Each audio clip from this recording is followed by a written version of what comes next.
మద్యం కుంభకోణంలో అరెస్టైన కవితను తొలి రోజు ఈడీ అధికారులు సుదీర్ఘంగా విచారించారు. విచారణను వీడియో రికార్డింగ్ చేశారు అధికారులు. మద్యం కుంభకోణానికి సంబంధించి స్పష్టత రావాల్సిన అంశాలపై ఆమె నుంచి సమాధానాలు రాబట్టేందుకు ప్రయత్నించారు.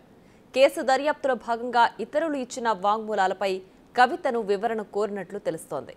ఢిల్లీ మద్యం విధానం రూపకల్పనలో ఆమె పాత్రపై ఈడీ ప్రశ్నలు సంధించినట్లు తెలుస్తోంది.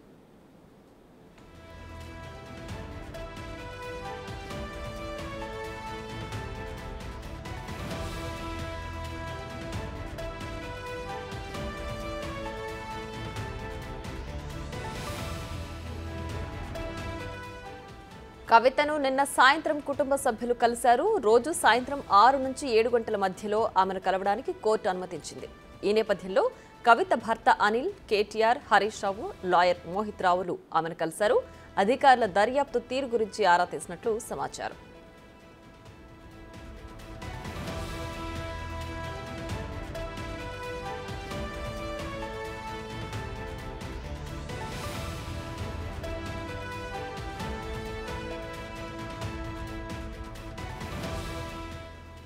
మరోవైపు ఇవాళ కవిత భర్త అనిల్ సుప్రీంకోర్టును ఆశ్రయించనున్నారు. సుప్రీంకోర్టులో పిటిషన్ పెండింగ్లో ఉండగా ఈడీ అరెస్టు చేయడాన్ని ఛాలెంజ్ చేస్తూ పిటిషన్ దాఖలు చేయబోతున్నారు. కవిత తరపున కపిల్ సిబాల్, ముహుల్ రోహత్గి వాదనలు వినిపించనున్నారు.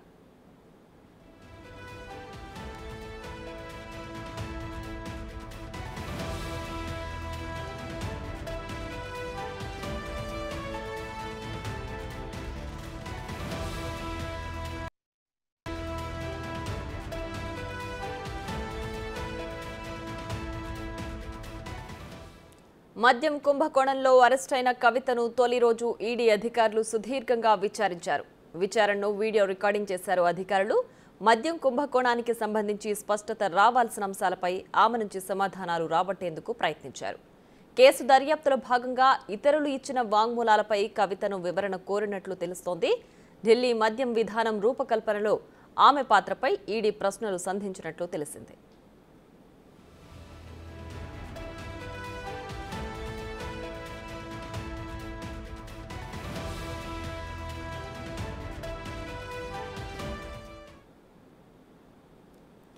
ఇక ఇదే అంశానికి సంబంధించి మరింత సమాచారం మా ప్రతినిధి ఢిల్లీ నుంచి శివ లైవ్ లో అందించడానికి సిద్ధంగా ఉన్నారు. శివ, చెప్పండి, తొలి రోజు కవిత ఈడీ విచారణలో ఎలాంటి విచారణ ఎదుర్కొంది, ఎలాంటి ప్రశ్నలు సంధించినట్లు అప్డేట్స్ ఉన్నాయి? దీనికి సంబంధించి పూర్తి డీటెయిల్స్ ఏంటి?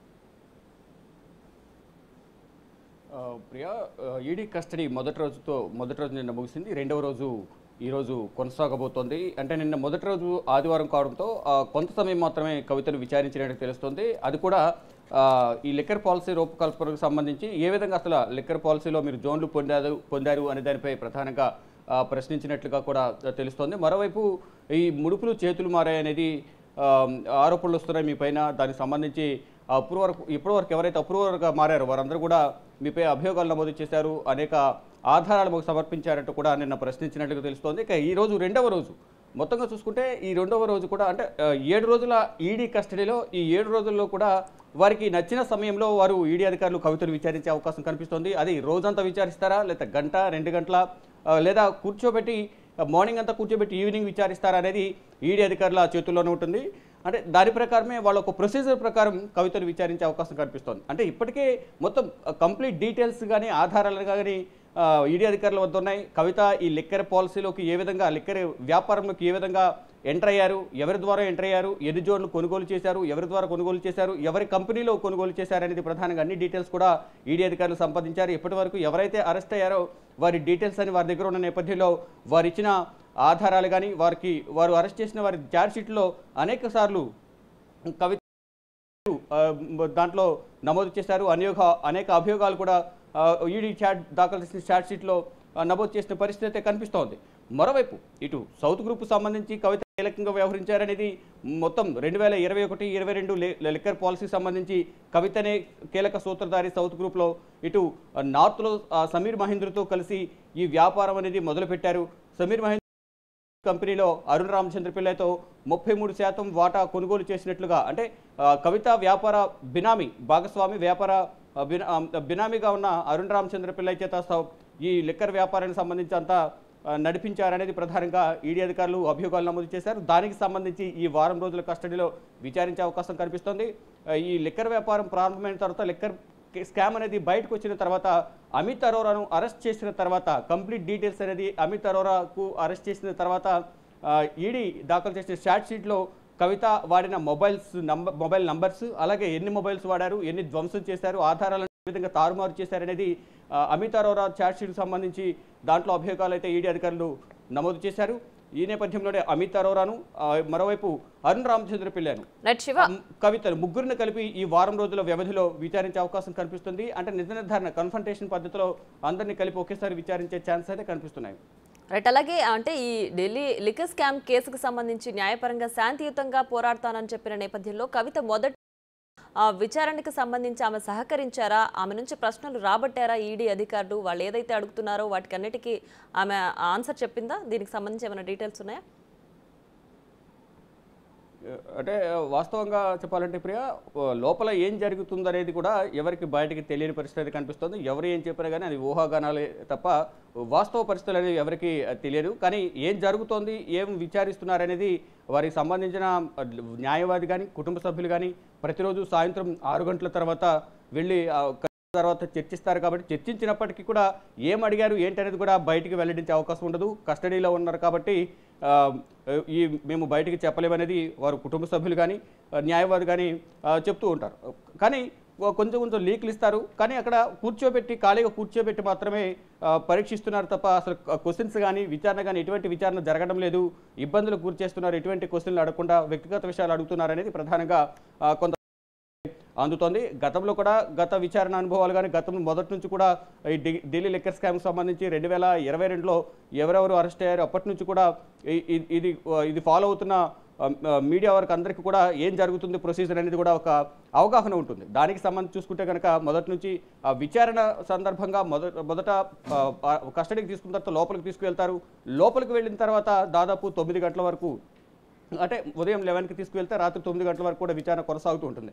కానీ అక్కడ తర్వాత వాళ్ళు బయటకు వచ్చిన చెప్పింది 9 గంటలు వెయిట్ చేయించారు. కానీ వస్తారు, ఒక క్వశ్చన్ అడుగుతారు, వెళ్ళిపోతారు, మళ్ళీ వస్తారు, ఏదో అడుగుతారు, వెళ్ళిపోతారు. కానీ అక్కడ విచారణ అనేది జరగదు. కావాలని మానసికంగా దెబ్బ కొట్టడానికే, ఇబ్బందులు గురి చేయడానికే ఇలా తీసుకొచ్చి ఇబ్బందులు గురి చేస్తారంటూ కూడా గతంలో ఈడీ కస్టడీకి వెళ్ళిన వారు, ఈడీ విచారణ ఎదుర్కొన్న వారు చెప్పిన పరిస్థితి అయితే కనిపిస్తోంది. కానీ మొత్తంగా చూసుకుంటే ఇప్పుడు కవితను ఏ విధంగా ప్రశ్నిస్తున్నారు అనేది కూడా ప్రధానంగా చూసుకుంటే, ఏదైతే ఈడీ తన కస్టడీ రిపోర్ట్లో ఏదైతే రిమాండ్ రిపోర్టు కోర్టుకు సబ్మిట్ చేసిందో, ఆ రిమాండ్ రిపోర్ట్లో సబ్మిట్ చేసిన దాని ప్రకారం చూసుకుంటే కనుక ఈ లిక్కర్ పాలసీలో కవితనే కీలకంగా వ్యవహరించారు. కాబట్టి ఈ 100 కోట్ల రూపాయలు ముడుపులు మారాయి. దాంట్లో కీలకంగా ఎవరు వ్యవహరించారు? అరుణ్ రామచంద్ర పిల్లై కానీ, శరత్చంద్రారెడ్డి, మాగుంట రాఘవ, అభిషేక్ బోయిన్పల్లి, వీరందరూ కూడా సౌత్ గ్రూప్లో కీలకంగా వ్యవహరించారు. ఇక నార్త్ గ్రూప్లో అమిత్ అరోరా, దినేష్ అరోరా, విజయ్ నాయర్, మరోవైపు మనీష్ సిసోడియా, అరవింద్ కేజ్రీవాల్, వీరికి సంబంధించి ఎన్నిసార్లు మాట్లాడారు అనే అంశాలపై, అంటే లిక్కర్ పాలసీతో సంబంధం లేనప్పుడు వీరందరితో మీరు ఎందుకు మాట్లాడారు అనే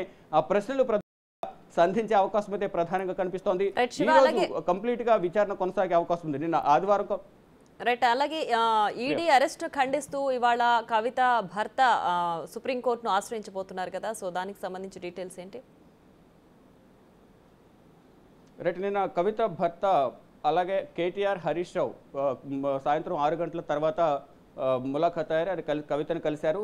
లాయర్ మోహిత్ రావు కూడా వారితో పాటు వెళ్ళి కవితను కలిశారు. దాదాపు అంటే సమయం 6 గంటల నుంచి 7 గంటల వరకు సమయం ఇచ్చినప్పటికీ కూడా దాదాపు వారు 7:45 వరకు కూడా ఈడీ కార్యాలయంలో ఉన్నారు. అంటే ముందు బయట ఏమైనా సమాలోచనలు జరుపుతున్నారు, ఈడీ అధికారులతో మాట్లాడుతున్నారు అనేది కూడా తెలియదు. కానీ వారికి సమయం కేటాయించేది మాత్రం 6 నుంచి 7 గంటల వరకే. కానీ వారు దాదాపు 1:45 పైనే ఈడీ కార్యాలయం లోపల ఉన్నారు.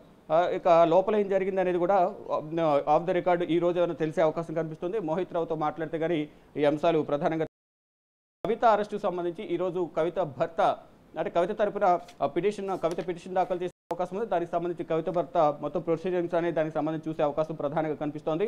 అయితే కవిత తరపున కపిల్ సిబాల్, ముకుల్ రకత్కి ఈ పిటిషన్పై విచారణ చేయనున్నారు. అంటే ఇప్పటివరకు కవిత పిటిషన్కి సంబంధించి పిటిషన్ దాఖలు చేయలేదు. ఈరోజు దాఖలు చేసే అవకాశం ఉందనేది సమాచారం అయితే అందుతోంది. అంటే నిన్న కవితతో చర్చించిన తర్వాత నిన్న విచారణ జరిగిన తీరు కానీ ఏం క్వశ్చన్లు అడిగారు, ఇప్పటివరకు న్యాయ సలహాలు తీసుకున్నారు. కాబట్టి కవితను 15వ తారీఖున హైదరాబాద్లో అరెస్ట్ చేసిన తర్వాత తీసుకువచ్చి మరుసటి రోజు ఉదయం అంటే మధ్యాహ్నం 12 గంటల తర్వాత కోర్టులో ప్రొడ్యూస్ చేశారు కాబట్టి అక్కడ జరిగిన వాదనల తీరు కానీ ఇటు ఈడీ కవిత తరపున వాదించిన వాదనలు కూడా ప్రధానంగా అక్కడ చూసుకున్న తర్వాత ఒక అఫిడవిట్ను ఈ అరెస్ట్ను సవాల్ చేస్తూ అఫిడవిట్ను దాఖలు చేయబోతున్నారు. అంటే ఒకవైపు కోర్టులో విచారణ దశలో ఉండగానే కేసు ఎందుకు ఏ విధంగా అరెస్ట్ చేస్తారు, ఇది చట్టవిరుద్ధం అనేది ప్రధానంగా ఈ పిటిషన్ యొక్క సారాంశంగా మనకు తెలుస్తుంది. పిటిషన్ దాఖలు చేసిన తర్వాత ఎప్పుడు పిటిషన్ స్వీకరిస్తారు, ఎప్పుడు దీనిపై వాదనలు కొనసాగుతాయి, పిటిషన్ దాఖలు చేసిన తర్వాత దానికి ఒక డైరీ నెంబర్ ఇస్తారు, ఎప్పుడనేది తెలిసే అవకాశం ప్రధానంగా కనిపిస్తోంది. కానీ ఈడీ అధికారులు మాత్రం మేము ప్రతిసారి మినహాయింపు ఇస్తామని చెప్పలేదు, ఒకటి రెండు సార్లు మాత్రమే ఈ మినహాయింపు అనేది వర్తిస్తుంది, ప్రతిసారి మినహాయింపు ఏ విధంగా ఇస్తారు, ఎన్నిసార్లు ఇస్తారు అనేది ప్రధానంగా ఈడీ అధికారులు చెప్తున్నారు. మేము అసలు మాట ఇవ్వలేదు అరెస్ట్ చేయమని, కానీ ఒకసారి మాత్రమే ఈ మినహాయింపు ఇచ్చాం, దాన్ని కొనసాగిస్తున్నారు. ఇదే సాకుగా చూపించి ఎన్నిసార్లు నోటీసులు ఇచ్చినా కోర్టులో కేసు విచారణ దశలో ఉంది కాబట్టి నేను హాజరు కావడం లేదని తప్పించుకుంటున్నారు అనేది ప్రధానంగా వారు చెప్తున్నారు. అంటే కవితను ఢిల్లీలో 3 సార్లు విచారించిన తర్వాత ఈడీ 2 సార్లు నోటీసులు జారీ చేసింది, మళ్ళా సిబిఐ ఒకసారి నోటీసులు జారీ చేసింది. అంటే అశోక్ కౌశిక్ ఇచ్చిన తన పిఏ కౌశిక్ ఇచ్చిన వాంగ్మూలం సిబిఐ అధికారులకు అప్రూవర్గా మారుతూ 164 సిఆర్పిసి కింద అప్రూవర్గా మారుతూ వాంగ్మూలం ఇచ్చారు. లిఖితపూర్వకంగా వాంగ్మూలం ఇచ్చిన నేపథ్యంలో సిబిఐ 41 కింద నిందితురాలుగా చేస్తూ నోటీసులు ఇచ్చింది. ఆ దశలో కూడా సుప్రీంకోర్టు ఉంది కాబట్టి నేను విచారణకు హాజరు కానని చెప్పి తప్పించుకున్నారనేది ఈడీ అధికారులు మొన్న జరిగిన వాదనలో భాగంగా తమ వాదనలు వినిపించారు. ఇక ఫైనల్గా 20 వాదనలు విన్న తర్వాత 10 రోజుల కస్టడీ కోరిన నేపథ్యంలో 7 రోజుల కస్టడీ ఇచ్చారు. ఈ 7 రోజుల కస్టడీలో ఇప్పటివరకు కవితపై ఎటువంటి అభియోగాలు నమోదయ్యాయో వాటన్నిటిపై కూడా కవితను విచారించే అవకాశం అయితే ప్రధానంగా కనిపిస్తోంది. Right Shiva, thanks for the updates.